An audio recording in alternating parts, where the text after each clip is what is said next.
Hello everyone, क्या हाल चाल आप सभी का। बढ़िया। तो क्वेश्चन पेपर तो साथ साथ में हो ही रहे हैं, बट इसके साथ साथ में जैसे कुछ पीडीएफ्स मैंने बना रखी है, तो उनका थोड़ा थोड़ा हम लोग देख लेते हैं, ठीक है। उसमें क्या है कि जनरल कीवर्ड्स वगैरह होंगे, जैसे साइंस की भी एक बनाई थी, वैसे साइंस की और भी मैं बनाने वाला हूँ। ज्योग्राफी का जैसे इंपॉर्टेंट्स, कौन कौन से पर्वत, पहाड़, नदियाँ, झील, ये सब, कौन कौन से घाट, है ना। तो उन सब के बारे में हम अलग से पढ़ने वाले हैं, तो इसमें जो जो भी इंपॉर्टेंट होगा अपन उसको थोड़ा थोड़ा देख लेते हैं, ठीक है।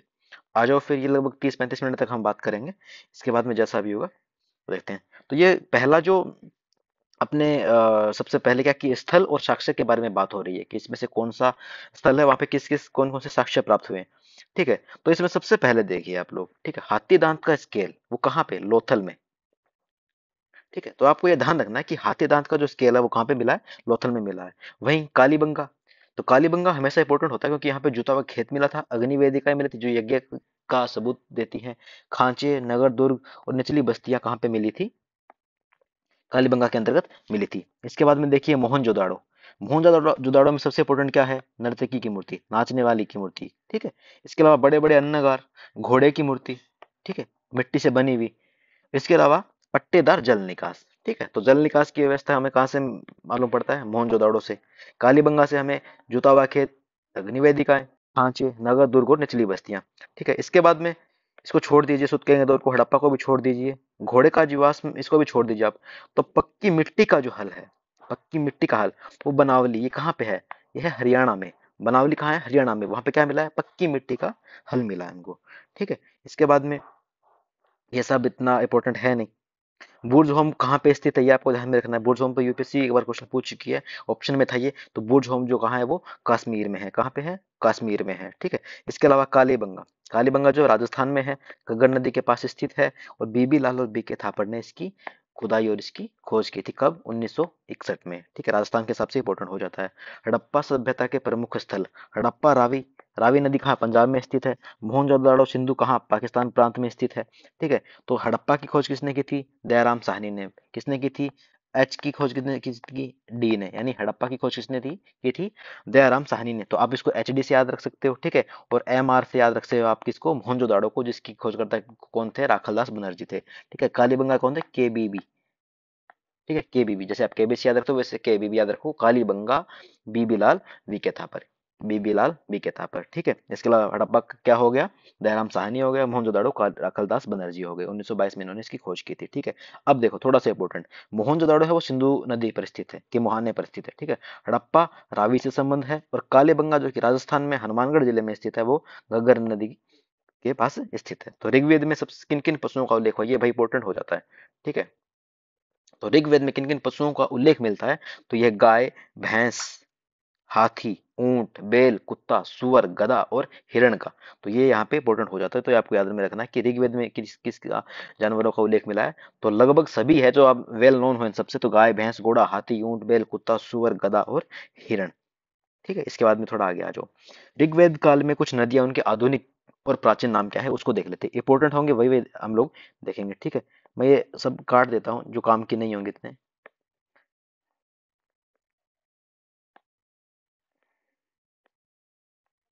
ठीक है। अब देखो, यहाँ पे देखो क्या है, जैसे पुरुषणी, यह है रावी।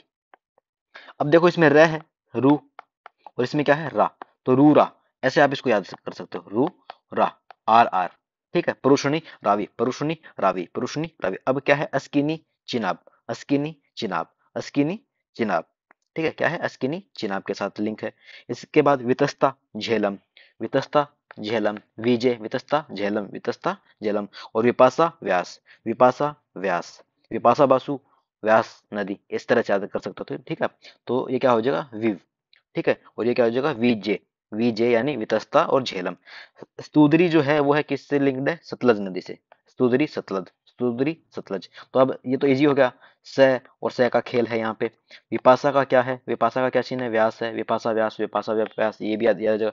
परुषणी में र है, और र से यानी कि रावी हो जाएगा आपका। इसके बाद में अस्किनी चेनाब, अस्किनी चेनाब, नी ना, नी ना, अस्किनी चेनाब, अस्किनी चेनाब, ठीक है। और इसके अलावा यहाँ पे एक इंपॉर्टेंट है दृश्यवती, ये आपको वैसे याद रह जाएगी। दृश्यवती नदी कहाँ पर है, घग्गर नदी में सॉरी, जो दृश्य देवती जो प्राचीन नाम था, वो वर्तमान में इसका क्या नाम है, घग्गर नदी। ठीक है, इस तरह से हो जाएगा। ठीक है, तो इसकी याद रखने की कोई ट्रिक नहीं है, वैसे आप नॉर्मल याद रख सकते हो कि जो पुरुषनी है वो रावी से संबंध है, स्किनी जो है वो चिनाब से संबंध है, इसके बाद में विपाशा जो है वो व्यास से संबंध है। ठीक है, और इसके बाद में स्तोदरी जो किससे है, सतलज से संबंध है। ठीक है, इसके बाद में अपने आगे आ जाओ, जो इंपॉर्टेंट हो गया हम उसी की बात करने वाले हैं। ठीक है, तो यजुर्वेद से संबंधित कुछ ग्रंथ है, उसमें कौन से, तो ब्राह्मण ग्रंथ, अरण्य ग्रंथ और उपनिषद ग्रंथ। ठीक है, ब्राह्मण ग्रंथ, अरण्य ग्रंथ और उपनिषद ग्रंथ। तैतरीय ब्राह्मण, शतपथ, तैतरीय दस्तपथ, तैतरीय ब्राह्मणक, ईशोपनिषद और मैत्रायणी, कठोपनिषद। ये सब याद करने वाली बात नहीं है, बस इतना याद रखो यजुर्वेद में कौन कौन है, ब्राह्मण, अरण्यक, उपनिषद, ब्राह्मण, अरण्यक, उपनिषद। इसके बाद में फिर से आ जाइए आप लोग, शतपथ ब्राह्मण में उल्लिखित 12 रत्नी। ठीक है, इतना इसमें कुछ काम नहीं है, बस ये याद रखो कि संग्रहिता है उसको कोषाध्यक्ष कहते हैं, संग्रह करता है किसी चीज को कलेक्ट करता है उसे कोषाध्यक्ष कहते हैं, और अक्षता कौन, प्रतिहारी या देववारी कहलाता है। ठीक है, इसके बाद में आ गया जो थोड़ा इंपॉर्टेंट है, तमसोमा ज्योतिर्गमय शब्द का वर्णन किस उपनिषद में मिलता है, तो वृहदा रणयक उपनिषद में इसका वर्णन मिलता है। ठीक है, सत्यमेव जयते किसमें, मुंडको उपनिषद। ये दोनों इंपॉर्टेंट है। मुंडको उपनिषद में कौन है, सत्यमेव जयते, ये यूपीएससी पूछ भी चुकी है। और तमसोमा ज्योतिर्गमय किसमें, वृहदा रणयक उपनिषद के अंतर्गत है। वसुदेव कुटुंबकंद, G20 इंपॉर्टेंट हो जाता है, महाउपनिषद में इस शब्द का उल्लेख है। इसके बाद में निष्काम कर्म सिद्धांत ईशोपनिषद में है, निष्काम कर्म सिद्धांत किसमें है, ईशोपनिषद में है। किसमें, ईशोपनिषद, निष्काम ईशोपनिषद। ठीक है, और वसुदेव कुटुंबकम महाउपनिषद। ओके, अब आगे जो आगे देखो, यज्ञ क्या है क्या नहीं है कुछ ध्यान में रखना, सिर्फ एक बार मोटा मोटा याद रख लो कि जो प्रमुख यज्ञ है उसमें कौन कौन से हैं। इसमें अश्वमेध यज्ञ है, राजसूय यज्ञ, वाजपेय यज्ञ, अग्निष्टोम और श्रोत्रामणि और पुरुष मेध यज्ञ इसमें है। तो ये टोटल 6 यज्ञ हैं, आपको याद रखना है, अश्वमेध यज्ञ, राजसूय यज्ञ, वाजपेय यज्ञ, अग्निष्टोम यज्ञ, श्रोत्रामणि यज्ञ और पुरुष मेध यज्ञ। ठीक है, इसके बाद में आ गया जो सबसे बड़ा ये था अश्वमेध यज्ञ, जिसमें राजा क्या है कि अपने साम्राज्य के विस्तार के लिए घोड़े को छोड़ देता था। तो कोई भी राजा अगर उसको बांध लेता था उस घोड़े को, तो ये मतलब समझा जाता था कि ये आपसे युद्ध करना चाहता है, तो फिर राजा युद्ध करके फिर एक दूसरे को जीत लेते थे। ठीक है, और जिसने इस घोड़े को नहीं पकड़ा, इसका मतलब उसने उस राजा की जो आधिपत्य है उसका उसने स्वीकार कर लिया। 5 महायज्ञ होते हैं, ब्रह्म यज्ञ जो सबसे इंपॉर्टेंट होता है, फिर पितृयज्ञ, पितरों की शांति के लिए, देव यज्ञ, देवों की पूजन बलि और हवन के लिए, भूत यज्ञ, समस्त प्राणियों को बलि चढ़ाना और चढ़ावा प्रदान इस यज्ञ में इस किया जाता था। इस यज्ञ से भूत प्रेतों को संतुष्ट किया जाता था। ठीक है, मनुष्य यज्ञ, आगंतुक जो अतिथियों का सेवा सत्कार करना होता था किसमें, मनुष्य यज्ञ में। इसके बाद में आ जाओ वेद संहिताओं, वेद संहिताओं ब्राह्मण, अरण्यक और उपनिषद के वेद संबंधी जिस साहित्य का विकास उसे क्या कहते हैं, वेदांग। ठीक है, तो ये वेदांग ही तो है, वैदिक साहित्य है, ब्राह्मण, अरण्यक। ठीक है, ये वेदांग है। वैदिक साहित्य का विभाजन जिन 6 अंगों में उन्हें क्या कहते हैं, वेदांग कहते हैं। क्या क्या है इसमें, छंद, कलप, ज्योतिष, निरुक्त, शिक्षा, व्याकरण।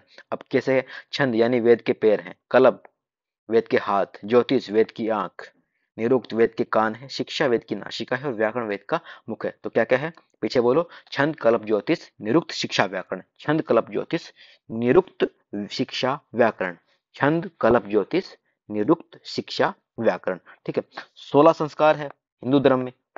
कहाँ से शुरू होता है, गर्भाधान से, पुंसवन, सीमंत, सीमंतोन्नयन, जातकर्म, नामकरण, निष्कर्मण, अन्नप्रशान, प्रशासन, चूड़ाकर्म, कर्णवेद, विद्यारंभ, उपनयन, वेदारंभ, कैशांत, समावर्तन, विवाह और अंत्येष्टि। ठीक है, गर्भाधान और पुष्पन, ये 16 संस्कार है। आप इसको अपना कोई भी ट्रिक बना सकते हो, इनका पहला पहला वर्ड लेकर के, या जिस भी तरीके से आप इसको याद कर सकते हो। बाकी ये संस्कार 16 होते हैं, आपको याद रखना है। वेदांग 6 होते हैं, छंद, कल्प, ज्योतिष, निरुक्त, शिक्षा, व्याकरण। इसके बाद में आ गया जो मगध साम्राज्य की राजधानी कहाँ थी, राजगृह या गिरिबजर के अंतर्गत थी। मगध साम्राज्य का वास्तविक संस्थापक किसे माना जाता है, बिंबिसार को। वेरी इंपॉर्टेंट और आपको पता भी है। तो राजा बिंबिसार जो है वो कौन से वंश से संबंधित है, कौन से किससे, हर्यक वंश से। तो इसका मतलब मगध साम्राज्य का वास्तविक संस्थापक जो किस वंश से था, हर्यक वंश से था। कौन था, बिंबिसार था। नंद वंश की स्थापना किसने की थी, महापद्म नंद ने की थी। महापद्म नंद ने किसकी स्थापना की थी, नंद वंश की स्थापना की थी, मगध के। ठीक है, ठीक है, इसके बाद में देखिए क्या है, मगध के किस प्रारंभिक शासक ने राज्यारोहण के लिए अपने पिता की हत्या की और स्वयं इस कारणवश अपने पुत्र द्वारा मारा गया था, अजातशत्रु। ठीक है, इसके बाद में इसमें कुछ विशेष है नहीं। नंद राजाओं को उल्लेख करने वाला अभिलेख प्रमाण कौन सा है, तो खारवेल का हाथी गुफा जो है अभिलेख है वो इसमें इंपॉर्टेंट रहता है। इसके बाद में सिकंदर का आक्रमण और उसका भारत पर क्या प्रभाव रहा। ठीक है, तो भारत और पश्चिम देशों के बीच में व्यापारिक संबंध स्थापित हुए इससे। यूनानी उपनिवेश स्थापित हो गया था, भूगोलिक ज्ञान में वृद्धि हुई थी, मुद्राओं का अनुकरण में भारत में भी उलूक शैलिक के सिक्के भारत में आ गए थे, मुद्रा निर्माण की कला का विकास हुआ था, दर्शन और गणित के क्षेत्र में विकास हुआ। ये मेंस के हिसाब का है, तो आप इसमें से कुछ पॉइंट यहाँ पे निकाल सकते हो, ठीक है। और गंधार और यूनानी कला शैली का भी विकास हुआ। मैं ये पीडीएफ अपने टेलीग्राम चैनल जो कि यूपीएससी विद्यार्थी नाम से है, वहां से आप इसको देख लेना, ठीक है। खरोष्टी नामक लिपि जो है वो भारत में इसका जन्म हुआ, ठीक है। और ईरानी सिक्के जिन्हें सिग्लोई कहते हैं पश्चिमी प्रांत में प्रचलित हुए। ओके, इसके जो बाद में बोधिसत्व के प्रतीक, तो लक्षण बोधिसत्व, तो जो कलशधारी है वो मैत्रेय से संबंधित है। वज्रधारी, वज्रपाणी इजी है। पदमधारी, अवलोकितेश्वर, पदमधारी अवलोकितेश्वर। और खड़गधारी कौन है? मंजूश्री, ठीक है। तो ये आप ध्यान में रखोगे। इसके बाद में प्रमुख बौद्ध संप्रदाय, तो हीनयान संप्रदाय की दो शाखाएं थी, ठीक है। वे भाषिक और शैतान सौतांत्रिक। और इसके अलावा महायान संप्रदाय की भी दो शाखाएं थी, माध्यमिकवाद यानी शून्यवाद और विज्ञानवाद। ये थोड़ा सा प्रोग्रेसिव था, पॉजिटिव था, ठीक है। इसके प्रवर्तक महायान के कौन थे? नागार्जुन थे। और इस संप्रदाय ये जो संप्रदाय है कौन सा? हीनयान, भाषा शास्त्र पर आधारित था। इस संप्रदाय के प्रमुख आचार्य कौन थे? वसुमित्र और बुद्धदेव थे। इसके बाद में आ जाओ स्तूप। स्तूप क्या होता है? बेसिकली किसी वस्तु का एक ढेर होता है, अर्थात कोई भी मिट्टी का चबूतरा है, ठीक है, उस पर जिसका निर्माण जो मृतक वगैरह उनको समाधि के रूप में उनका किया जाता है, तो उसे स्तूप कहते हैं, ठीक। इसमें जो डिटेल में नहीं जाना है। स्तूप के ये चार भाग होते हैं, याद रखोगे आप, क्योंकि जो सांची का स्तूप है ऐसे करके, यहाँ पे वो दरवाजा है, यहाँ पे इसका गेट वगैरह है, तो यहाँ पे इस तरह से आप इसको याद रखोगे।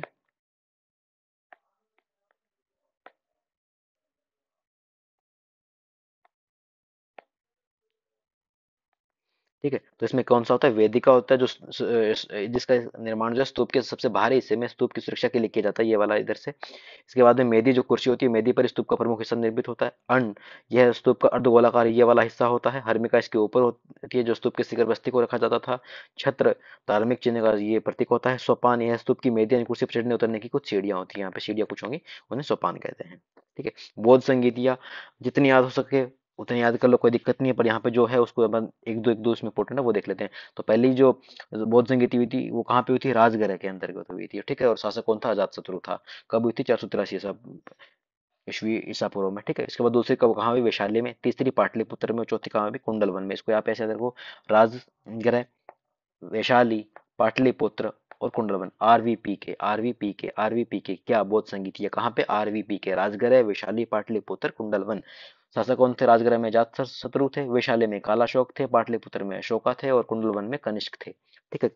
इसके बाद में महावीर स्वामी की पंच महावर्त की शिक्षा क्या थी? तो पीछे पीछे बोलो। अहिंसा, सत्य, अस्तेय, अपरिग्रह और ब्रह्मचर्य। अहिंसा, सत्य, अस्तेय, अपरिग्रह और ब्रह्मचर्य। इसके बाद में आ जाओ आगे, सारे याद नहीं करने, जो जो इसमें देख बता रहा हूँ वो याद रखोगे आप, ठीक है।